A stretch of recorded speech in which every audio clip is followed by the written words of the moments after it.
Hey guys, हम start करते हैं अफेयर सीरीज एपिसोड 6 के स्पॉइलर के साथ।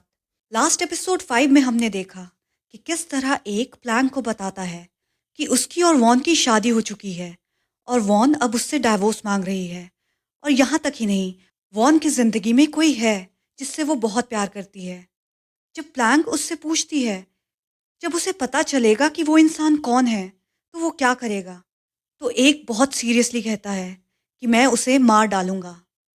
ये सुनकर प्लैंक बस चुप रह जाती है। क्या तुम तलाक के लिए फाइल कर रही हो? प्लैंक ने बिस्तर पर लेटते हुए पूछा जब वॉन एक किताब पढ़ रही थी। तो वॉन अपने चश्मे के ऊपर से प्लैंक को देखकर मुस्कुराते हुए कहती है, तुम्हें ये खबर कहाँ से मिली? क्या एक तुमसे सब कुछ डिस्कस करता है? वॉन का ऐसा तरीका देखकर प्लैंक को फील हुआ कि वो अपने बचपन की दोस्त को वाकई नहीं जानती थी। वो प्यारी लड़की जो हमेशा सबको मुस्कुराकर देखती थी, जैसे गायब हो गई थी। अब वो एक चालाक लड़की थी, चार्मिंग लेकिन एक अलग तरीके से। तो प्लैंक कहती है, उसने कहा तुम्हें कोई नया मिल गया है और इसी वजह से तुम तलाक चाहती हो। तो वॉन कहती है, अगर मुझे कोई नया नहीं भी मिलता तब भी मैं तलाक लेना चाहती थी। प्लैंक को एक के लिए अब भी बहुत बुरा फील हो रहा था। तो वो वॉन को समझाते हुए कहती है, डेस्परेशन बहुत डरावनी चीज होती है।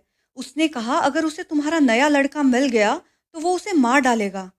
पर वॉन बेफिक्री से इस बात पर हंस पड़ी, जैसे ये कोई बड़ी बात नहीं थी, और कहती है, वो बस बातें करता है। तो प्लैंक उसे टोकते हुए कहती है, वो इस बार मजाक नहीं, बहुत सीरियस लग रहा था। अगर उसने सच में कुछ कर दिया तो? तभी वॉन प्लैंक की तरफ झुक जाती है और उन दोनों की नाक ऑलमोस्ट टच होने वाली थी, और अलग से ढंग से कहती है, क्या तुम डर रही हो? तो प्लैंक हड़बड़ाहट में कहती है, मुझे डर क्यों लगना चाहिए? तो वॉन कहती है, हाँ, क्यों लगना चाहिए? क्या तुम वो हो जिसके बारे में मैंने एक को कहा? और ये कहते हुए वॉन के होंठ प्लैंक के होंठ के करीब आ जाते हैं। प्लैंक की सांसें इस वक्त रुक गई।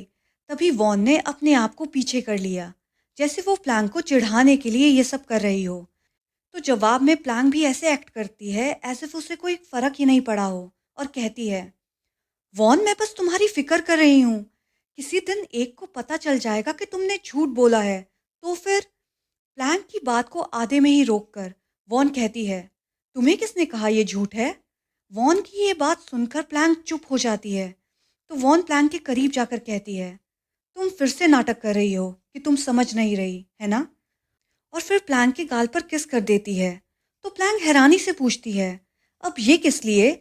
तो वॉन प्लैंक को हक करके उसकी नेक को स्मेल करते हुए कहती है, अब मुझे तुम्हारी खुशबू लेने दो। तो प्लैंक कहती है, मुझे इसमें कंफर्टेबल नहीं लग रहा। तो वॉन उसे चुप कराते हुए कहती है, थोड़ी देर में लगने लग जाएगा। और फिर वो दोनों एक दूसरे को कडल करते हुए सो जाते हैं और प्लैंक को सच में कंफर्टेबल लगने लग जाता है। प्लैंक मन में सोचती है, हम कैसे दोस्त हैं? मैं इतनी बेवकूफ़ तो नहीं कि समझ नहीं पाऊँ कि ये क्या हो रहा है। लेकिन मैंने जानबूझकर ऐसा दिखाया जैसे मुझे पता ही नहीं हो, क्योंकि सब कुछ इतना अनक्लियर था। हम बचपन से दोस्त थे और हमारी दोस्ती बहुत खूबसूरत थी। लेकिन अगर हमने अपना स्टेटस बदल दिया और रिश्ता ख़त्म हो गया तो क्या होगा? हमारी दोस्ती भी उसके साथ मर जाएगी। सबसे बड़ी बात, वॉन का एक पति है। मैं क्या बस एक एडवेंचरस फ्लिंग बनकर रह जाऊंगी? पर जो कुछ भी हो रहा है हमारे बीच में, मैं कंट्रोल क्यों नहीं कर पा रही हूँ? मेरी डिज़ायर और बढ़ती जा रही हैं। हम क्या दोस्त से ज़्यादा हैं? पर हमने आज तक लिप किस नहीं की है। क्या इसका मतलब ये है कि हम सिर्फ दोस्त हैं? जब तक लिप किस नहीं होती तब तक हम सिर्फ दोस्त हैं, या फिर फ्रेंड्स विद बेनिफिट? प्लैंक के दिमाग में ये सारी उलझनें चली हुई थी।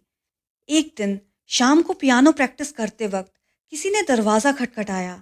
प्लैंक ने उस शख्स को 13 सालों बाद देखा था। वो थी आंटी वी, वॉन की माँ। आंटी वी पहले से बहुत ज़्यादा बूढ़ी लग रही थी। वो प्लैंक को देखकर हैरान हुई। हेलो आंटी वी, प्लैंक ने ग्रीट किया। लेकिन आंटी वी इस वक्त थोड़ी ऑकवर्ड हो रही थी। तो प्लैंक ही दोनों के बीच नॉर्मल माहौल बनाने के लिए बात शुरू करती है, आप कैसी हैं आंटी? काफ़ी वक्त के बाद मिल रहे हैं। तो आंटी वी भी मुस्कुराकर कहती है, मैं ठीक हूँ, तुम कैसी हो और यहाँ कैसे? प्लैंक सोचने लगी, अगर आंटी वी को ये बात पता चली कि मैं उनकी बेटी पर डिपेंडेंट हूँ, तो उन्हें अच्छा नहीं लगेगा। तो वो बहाना बनाते हुए कहती है, वॉन ने मुझे डिनर पर इनवाइट किया था, तो मैं यहाँ रुक गई थी। पर अब मुझे कुछ काम है तो मैं निकलती हूँ। और प्लैंग आंटी वी को बाय कहकर कॉन्डो से निकल जाती है। वो नीचे रोड पर टैक्सी ढूंढ रही होती है, तभी एक लग्जूरियस कार उसके सामने आकर रुकती है और उसमें से एक बाहर निकलता है। तो एक उसे अपने साथ कार में होटल चलने का इनविटेशन देता है। तो प्लैंग उसे पूछती है, तुम यहाँ क्या कर रहे हो? तो एक पूछता है, क्या तुमने वॉन की माँ को देखा? तो प्लैंक को समझ आ जाता है कि आंटी वी यहाँ एक की वजह से थी। तो प्लैंक एक से पूछती है, क्या अब तुम उनसे हेल्प मांगोगे? तो एक सरकास्टिकली जवाब देता है, मैंने तुमसे मदद मांगी थी और तुमने कभी मदद नहीं की, इसलिए मुझे ये करना पड़ेगा। तो प्लैंक कहती है, तुम वॉन पर ज़्यादा प्रेशर डाल रहे हो। जितना तुम ये करोगे वो उतनी ज़्यादा तुमसे दूर जाएगी। लेकिन एक कुछ सुनने को रेडी नहीं होता और कहता है, अगर मैं कोशिश करता रहा तो शायद एक दिन वो मुझसे प्यार करेगी। अब प्लैंक को बुरा फील हो रहा था कि कहीं मैं किसी का घर तो नहीं तोड़ रही हूँ। ये सोचकर वो एक को देखती है और सोचती है, जो इंसान इतना एलिगेंट था, अब उसका एलिगेंस गायब हो चुका है और वो डिप्रेस लगता है। अक्सर बार में अकेला बैठा पीता हुआ दिखता है। उस रात भी जब एक बार में बैठा पीते हुए रोए जा रहा था, तो प्लैंक को अपने साथ पीने के लिए कहता है। पर प्लैंक कहती है, नहीं मैं नहीं पी सकती, वॉन को बदबू आ जाएगी। तो एक एकदम से कहता है, क्या तुम उसके साथ बेड शेयर करती हो?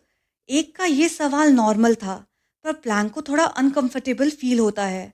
फिर एक रोते हुए कहता है, शादी के बाद मैंने उसके साथ सिर्फ 2 बार बेड शेयर किया है। मैं कैसा पति हूँ? ऊपर से मुझे लगा था कि वॉन की माँ मेरी मदद कर पाएगी, पर वॉन ने अपनी माँ की भी कोई बात नहीं सुनी। उन्हें भी अपने घर से बाहर कर दिया। अभी उसकी माँ का फ़ोन आया था, ये बताने के लिए। वो भी यही कह रही थी कि वॉन की लाइफ में कोई नया इंसान आ गया है, जिससे वो बहुत प्यार करती है। तो बेहतर होगा मैं वॉन को भूल जाऊं। ये कहने के बाद एक ने अपने हाथ में रखा ग्लास जोर से जमीन पर पटक दिया।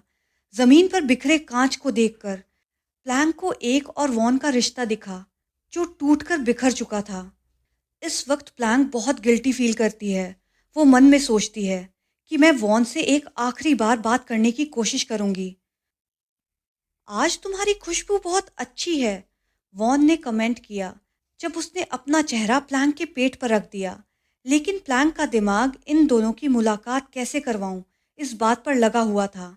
तो वॉन ने जब देखा कि प्लैंक का ध्यान कहीं और है, तो उसे छेड़ने के लिए वॉन अपना हाथ प्लैंक की पैंट के अंदर डालने लगी। तभी प्लैंक ने उसे रोक दिया। तब वॉन प्लैंक को चिढ़ाते हुए कहती है, तुम्हारा ध्यान अपनी तरफ कैसे लाना है मुझे अच्छे से पता है। और फिर प्लैंक के ऊपर बैठ जाती है। नीचे झुककर अपना माथा प्लैंक के माथे से मिला देती है। और अब उन दोनों की नाक एक प्रोवोकेटिव तरीके से छू रही थी। तो वॉन उसी पोजीशन में पूछती है, तुम क्या सोच रही हो? तो प्लैंक बहाना बनाती है, बस यहाँ वहाँ की बातें। तो वॉन कहती है, मेरी माँ ने तो कुछ नहीं कहा। तो प्लैंक कहती है, नहीं, और अगर वो कुछ कहती भी तो मुझे फ़र्क नहीं पड़ता, तुम टेंशन मत लो। तो वॉन कहती है, टेंशन कैसे ना लूँ? पिछली बार मेरी माँ की वजह से तुमने घर छोड़ दिया था। तभी प्लैंक अपनी पोजीशन चेंज करते हुए वॉन को अपने नीचे कर देती है और कहती है, ऐसा कुछ नहीं होगा। मैं बस ये सोच रही थी कि तुम्हारी छुट्टी किस दिन है। और अपनी नाक वॉन के गालों के पास लाते हुए उसे सूंघते हुए कहती है, मैं तुम्हें डिनर पर ले जाना चाहती हूँ। तो वॉन प्लैंक को छेड़ते हुए कहती है, मैं जाना चाहती हूँ, लेकिन मैं चाहती हूँ कि तुम मुझे थोड़ा और मनाओ। तो प्लैंक कहती है, मुझे क्या करना होगा? और अपनी नाक वॉन के गाल से उसकी गर्दन तक ले जाती है और पूछती है, क्या तुम चलोगी? इस वक्त वॉन की सिचुएशन बहुत टेंस्ड हो जाती है। वो लंबी लंबी सांसें ले रही होती है और कहती है, क्या मैं तुमसे कुछ पूछ सकती हूँ प्लैंक? तो प्लैंक कहती है, क्या? तो वॉन कहती है, क्या तुम्हें भी कुछ अलग महसूस होता है? जो भी हमारे बीच है वो बहुत टॉर्चरस है। कई रात मुझे नींद भी नहीं आती इसके बारे में सोचकर। तो प्लैंक कहती है, ठीक है, फिर एक दूसरे को स्मेल करना हमें छोड़ देना चाहिए। तो वॉन ने एकदम जवाब दिया, बिल्कुल नहीं, ये टॉर्चर है लेकिन अच्छा वाला। तो वॉन प्लैंक के करीब आते हुए पूछती है, तुम्हें इससे ज़्यादा करने का मन करता है? तो प्लैंक को समझ नहीं आता कि वॉन के इस सवाल का वो क्या जवाब दे, क्योंकि वो उस लाइन को क्रॉस करने से डरी हुई थी। तो वो बस इतना कहती है, हम दोस्त हैं, हमें वो लाइन क्रॉस नहीं करनी चाहिए। प्लैंक का ये जवाब सुनते ही वॉन के एक्सप्रेशंस तुरंत बदल गए। उसने प्लैंक को धक्का दिया और साइड में मुड़ गई, ये कहते हुए, मैं सोने जा रही हूँ। तो वॉन प्लैंक को पीछे से गले लगाते हुए पूछती है, तो तुम मेरे साथ डिनर पर नहीं जाओगी?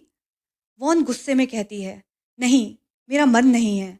तो प्लैंक अपनी फिंगर्स वॉन की शॉर्ट्स पर घुमाना शुरू करती है और अपने लिप्स से उसके कंधों को छूना शुरू कर देती है, जिसके रिस्पॉन्स में वॉन की सांसें फिर से ऊपर नीचे होने लग जाती हैं।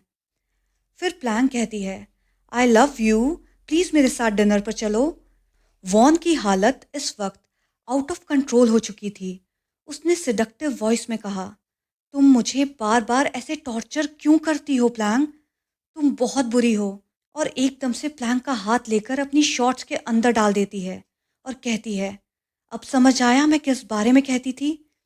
प्लैंक का दिमाग इस वक्त चलना बंद हो जाता है जब उसे रियलाइज होता है कि अब उसके हाथ और वॉन के बीच में कुछ भी नहीं है।